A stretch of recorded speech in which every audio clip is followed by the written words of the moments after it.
Hello, everyone, and welcome to today's Baxter Student Ambassador Program webinar. Presenting for us today is Anna Shevchenko of Ryerson University. Hi, Anna, how are you? Hi, I'm good. Welcome, everyone. Great. Now, before we get started, I'd just like to quickly introduce some of the people attending today's webinar. Tom Griffin at Ryerson University is tuning in today, and here at Baxter, we have Wendy McClung, Emily McClung, Ashley Rochefort, and I'm Dan McDonald. Now, for anyone signed in via computer, if you have any questions during the webinar, just type them into the chat box or the Q&A box, and they'll be answered at the end of the presentation. Okay, Anna, if you'd like to go ahead and share your screen, you can start whenever you're ready. We're going to go ahead and get started now. So as Daniel said, my name is Anna Shevchenko, and I'm from Ryerson. So today I'm doing my presentation on Israel, so Conquer All Your Adventures. I will be marketing it towards travel agents and letting you know why it is a great destination for tourism. So Israel has a lot to offer. As you can see here, it is considered the Holy Land. It has the Dead Sea, wildlife, wine country, history, nature, local culture. These are all such great selling points about Israel because they target such a diverse segment of people. And no matter what part of Israel someone goes to, there is going to be something there for them. So here's a map of Israel. So an interesting fact is that Israel is quite small. So people can run from the east to the west in 2 hours or top to bottom in 9 days. The capital is Jerusalem, but some people also consider Tel Aviv to be the capital. Now it has 4 major rivers that surround it. And so this will be the Jordan, Kushan, Yarkon, and Yarkum. So most of the other waterways are seasonal streams called wadis, which flow from part of the year and dry up during the rest. Now the Jordan forms part of the country's eastern border, which divides Israel and the West Banks from the Jordan. So some great things to know about Israel are here.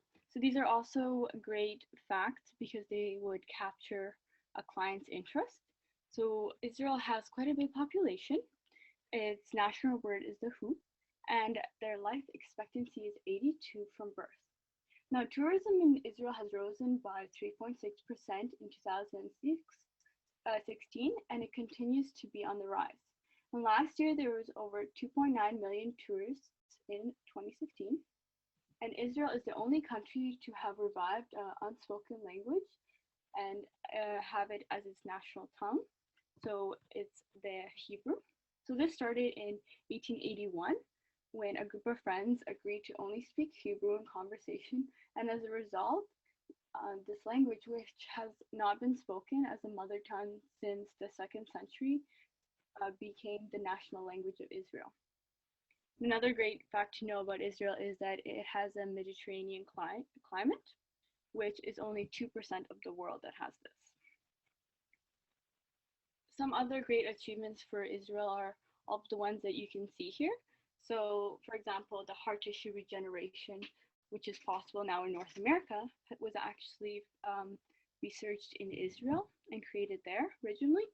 They're also created the first antivirus software, and they're also part of the Organization for Economic Cooperation, which actually shares their humanitarian reliefs and assistance with other countries. And they also share different technologies that can be used. So as you might figure, Israel has a great wine country because of its climate, and it also has microclimates within it. So Israel has 5 major regions for producing wine, as you can see here. So for example, Galilee, which is really quite popular, produces wines of many different notes. You can get subtle ones of plums, or you can get apples, pears, bananas. So for any wine enthusiast, they would be thrilled to be in any of these regions. And all these regions within them, there are micro, macro, and macro climates. So a vineyard on one side of the road could be totally different on another side of the road. And this is something that if someone's not enthusiastic about wine, it may not be so like amazing for them to know, but if they are, then this is a big deal. So this is a great marketing tool, especially for people in Ontario, as our wine industry has increased over the years. Now we also have the Dead Sea, which is very cool because it's the lowest point on Earth and it goes up 400 meters below sea level. So there are 137 official beaches, and a lot of them included are in the Dead Sea. And it has 33.7% salinity, Dead Sea, which is actually one of the world's saltiest bodies of water. And because of this, people can float on water as opposed to lakes and other places. And it's also 8.6 times saltier than the ocean. So there are lots of great health benefits to the Dead Sea. So a lot of people will even travel to Israel just because of this. There are a lot of resorts that are specialized in health benefits and spas that are geared towards this, and a lot of products that are created in this area that are based off of it and sold in North American and European countries. So, as you might have guessed, Israel is considered the Holy Land. So one of the largest attractions there is the Western Wall. And so there is more than 75,000 people gathered at the Western Wall for priestly blessing ceremonies on Mondays during the second intermediate day of Passover. There's also Nazareth, which has many historical churches, some of which date back to hundreds of years, and one of them is quite popular called the Menska Christini Church. There's also the Sea of Galilee, which is Israel's largest freshwater lake, and many Christians' roots date back to this because this was during Jesus' ministry. There's also Acre, which is located in the Western Galilee, and it is an important part of the Crusading history. There's also the Mount Carmel, located in the northern Israel, which is an important part of archaeological site, and it contains fossils that are over 600,000 years old. There's also Cana, which is recognized by Vatican, where Jesus turned water into wine. So all these aspects of the Holy Land target different people. So as I mentioned previously, the wine country, so someone who's interested in that would want to go to Cana, for example. Someone who's wants like a religious journey or wants to be uplifted might want to go to the Western Wall. So a lot of people will send prayers there and stuff. So that's the religious side of Israel. But Israel is also very focused on equality and acceptance. So a lot of people may just think of Israel as religious, but they are also very acceptant. So Out magazine named Israel the gay capital of the Middle East. So even being the Holy Land, it has this aspect to it, and it values people's personal beliefs and their choices. Israel won the Eurovision Song Competition 3 times, and the last time they were represented by a transgender pop star called Dana International, which you can see a photo over here. So when Golda Meir also became the Prime Minister of Israel in 1969, she was only the third woman elected to lead a country in the modern world. There are also many equality rights for women. So there's 44% of the lawyers that are registered in Israel are women. Israel has also chosen its first woman president of the Supreme Court, Dorit Benched, which served from 2006 to 2012. So all of these facts combined together can really help a person feel comfortable in their environment. And they're also very great selling points. Another niche market is bird watching, but there are a lot of diversity among birds in Israel, and some of which can only be found actually in the nighttime in Israel. There is 500 million birds that fly over Israel in the spring, and there is about 100 to 200 different species of birds that are flying over. And there are 10 major bird watching sites that are quite popular for people to visit. As mentioned here, there's the Hula Valley Reserve, which has a huge festival going on every year in November that is specifically for bird watchers. And there is also the Elite, which is another major destination. So one concern that always needs to be addressed when someone is deciding on a country is the safety level. So the escape here says that northern Israel is the sixth safest place in the Middle East, and Travel the Globe also agrees with this because it ranked northern Israel as the fifth safest place. They both suggest that people travel to Israel's wine country, Nazareth, Galilee, national parks, Jewish and Christian holy sites. These places are especially safe in Israel, but it should be noted that there's tight security all around. There is security personnel in large department stores, inside, outside restaurants, in public areas. They will do metal detectors. They will do a bag search if anything is suspicious. They want to protect their tourists and they want to protect their locals as best as they can. And the Ministry of Tourism for Israel is aware of the unsafe conditions in Gaza, but they do not advertise them and they try to maximize their efforts in all the other destinations that are possible. And they try to let people stay out of those areas so that they can protect them. This is great to know because a lot of the security measures that are taken in the northern part of Israel is actually much more extensive than Northern America or other parts of Europe and Asia. So another thing is the wildlife. Some people are very large enthusiasts about wildlife, and a lot of the species are rare to Israel, just as I mentioned the bird watching is. So we have this sand cats, marbled polecats. There is also the oryxen and the fire salamander. They're all really amazing species that are either rare to the Middle East or they're rare specifically to certain parts of Israel. So some of these species were nearly extinct, but because of Israel's zoos and wildlife conservations, they came to the rescue and they helped reintroduce these species back into the wild. Another great selling point for Israel is going to be their cuisine. A lot of people travel for food.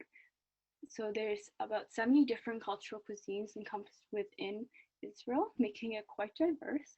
They also offer street food, so they really promote local development and the economy of those areas. And they really also embody that cultural experience with the locals for tourists. Most of their food can be described as having strong flavors and fresh ingredients. They like to have a lot of spreads, salads, meats, fishes, vegetables, or fresh food. And these are characteristics. They're visually appealing and they're delicious, and something that is very unique to Israel as well. They also have a lot of popular restaurants, and one of their biggest thing is sushi. They have over 100 sushi restaurants in their capital, which actually makes it the most sushi restaurants per capita, right after Tokyo. So another great thing is their environmental impact. A lot of people will come to Israel because they want to see all the different microclimates that are created and all of the different nature and environment that is created because of this. So there's only 2 countries that began with the 21st century with a net gain in their number of trees, and one of them was Israel. Since 1901, Israel has planted more than 240 million trees all over the country, providing luscious belts of greenery covering over 250,000 acres. So now Israel is naturally a green country, I guess, in most of its regions. But if someone is traveling to Israel, they wouldn't guess this because of the amount of trees that they plant every year. So Israel also invented the energy producing roads. So when there's impact from cars or from the weather conditions, it converts this into energy that can be used. Now this project dates back to 2015 and it has since been very successful and it's started to be used in California. It's a great selling point for people who care about the environment and just knowing like when you travel on this road, you are helping create energy for Israel. So that's one of the great things that you can mention. There's also the reduced greenhouse gases. They're constantly making efforts to help reduce this. So now a huge part is transportation and accommodations. So travelers want to know, is this country accessible? Yes, it is, and it's by public transportation. So the most common mode is buses. There's also railways and internal flights that people can access very easily. There's 14 large airports, and there's also the Rav-Kov, which is a pass that tourists can actually use to change from different public transportations. There's also so many different accommodations that they can book. If they're young and they want to go to hostels, there's that available. If they want a kitchen, like apartment style, they can always use Airbnb. There's also 3,000 hotels that they can choose from within all of Israel. So there's some great marketing tools. So there is an Israel program called Canada Israel Experience, which sends young adults between the age of 18 and 26 who are Jewish heritage or recognized as Jews in their Canadian community. And these trips are funded, all paid accommodations, amenities, transportations. And so this is a great selling point for young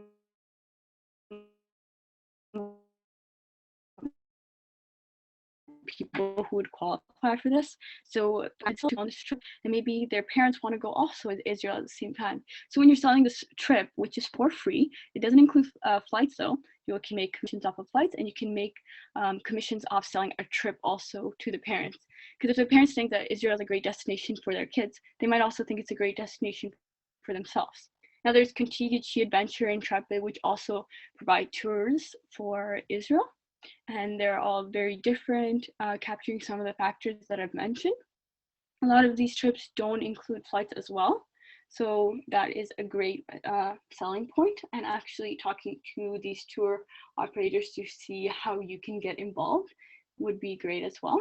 There's also ST Incoming, which is a travel company based in Israel that gives support to travel agencies and tour operators worldwide, providing local personnel services in Israel. So it'll help you. So if you don't want to go and book one of the trips, like the Adventure in Intrepid, you want to create your own itinerary, this will actually help you do that. And in the long run, you'll be making more commissions off of this. So now the Ministry of Tourism for Israel is also putting extensive efforts. In 2015, the ministry actually created a program called ETS, which is Educational Travel Services. So they invested lots of money, and since then have still been doing it. So it is known as the #1 Christian travel service, and also for religious and history purposes.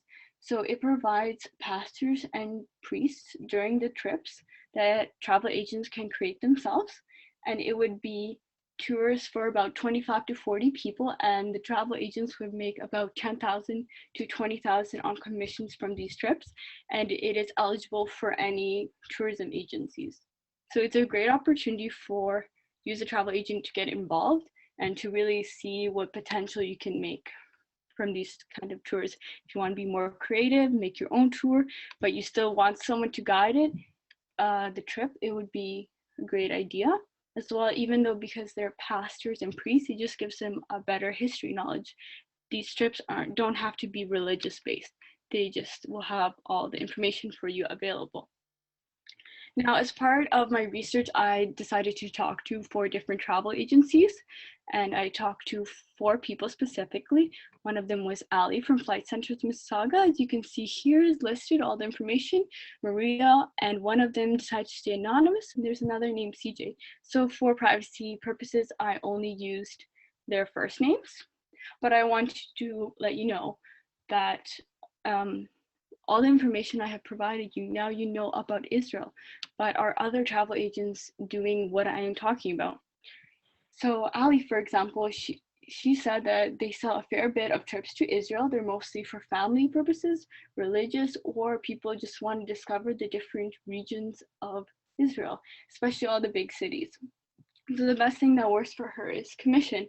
So she actually uses the Ministry of Tourism program that I recently just talked about, and all of the learning modules that they get from them, and she works to send people on these tours and gets commission off of them. She personally does not create any of the tours herself, but Mary, for example, is actually planning a tour for people right now, And she said the main things that she talks about when she talks about Israel as the selling point is that it is safe, unlike some people might believe.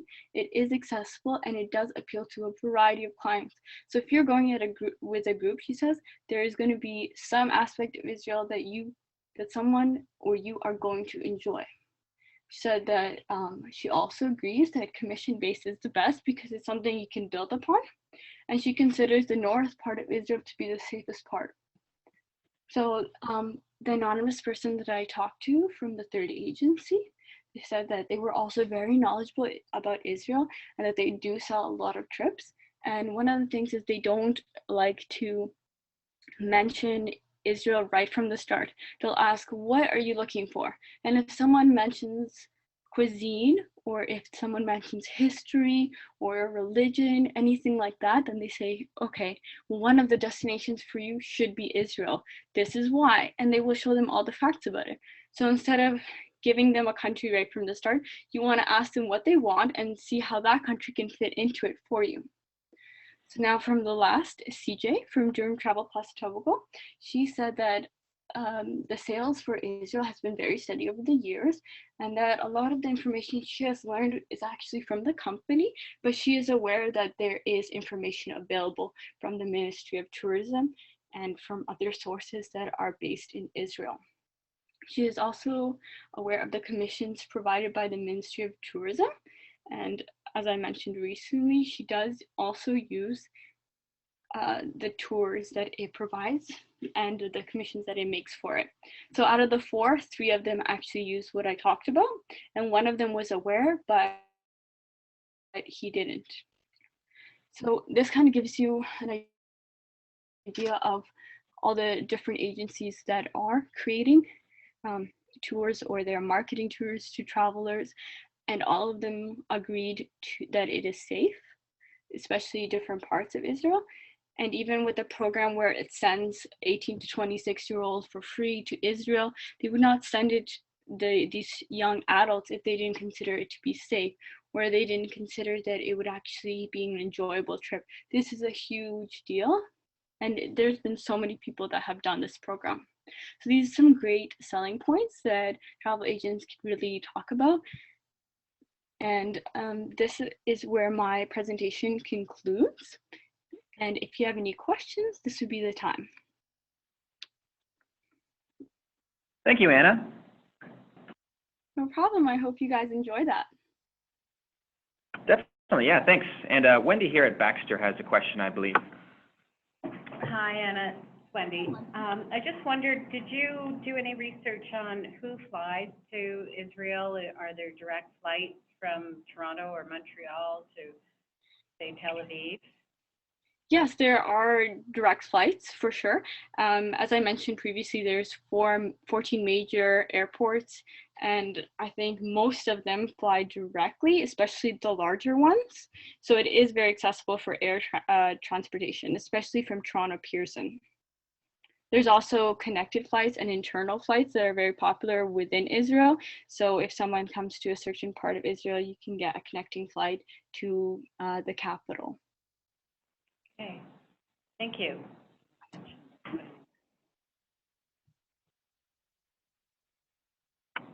And to anyone signed in by computer, if you have a question that you'd like to submit, feel free to type them into the chat box or the Q&A box, both of which can be found in your Zoom toolbar.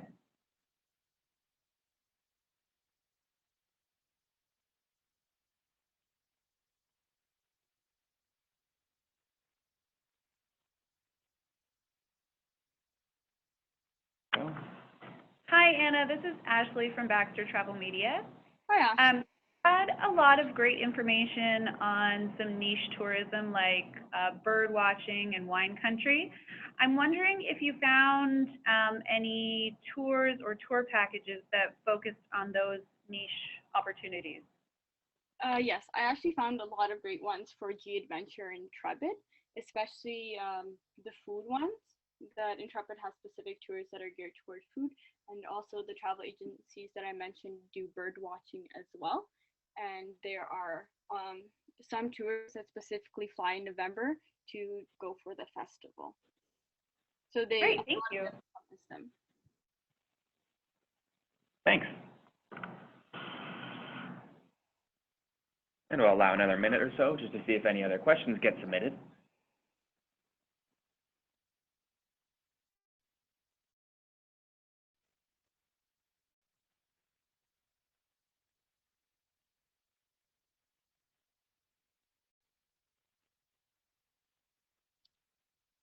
So I have a question here for what groups of people segments in Canada would look to market Israel to. So I would say really anyone that would fit into these categories of all the different types of factors that I mentioned. So it could either be for religious purposes, it could be someone who's interested in wine or bird, all those niche markets, but also someone who just wants to relax on the beach and float in the Dead Sea. That would be perfect as well for them. And as I mentioned, there are tours that are geared towards young adults, but there's also tours that are specific from either like Intrepid, Q Adventure, that are for older clientele as well. So really there's quite a diversity in the type of people that you can market Israel to, especially from Canada. You can get a lot of university students who also want to do a summer trip. We can get other people who just want to learn more about history or just have a very learning-based experience. Great, thanks, Hannah. And Tom says thanks as well. Okay.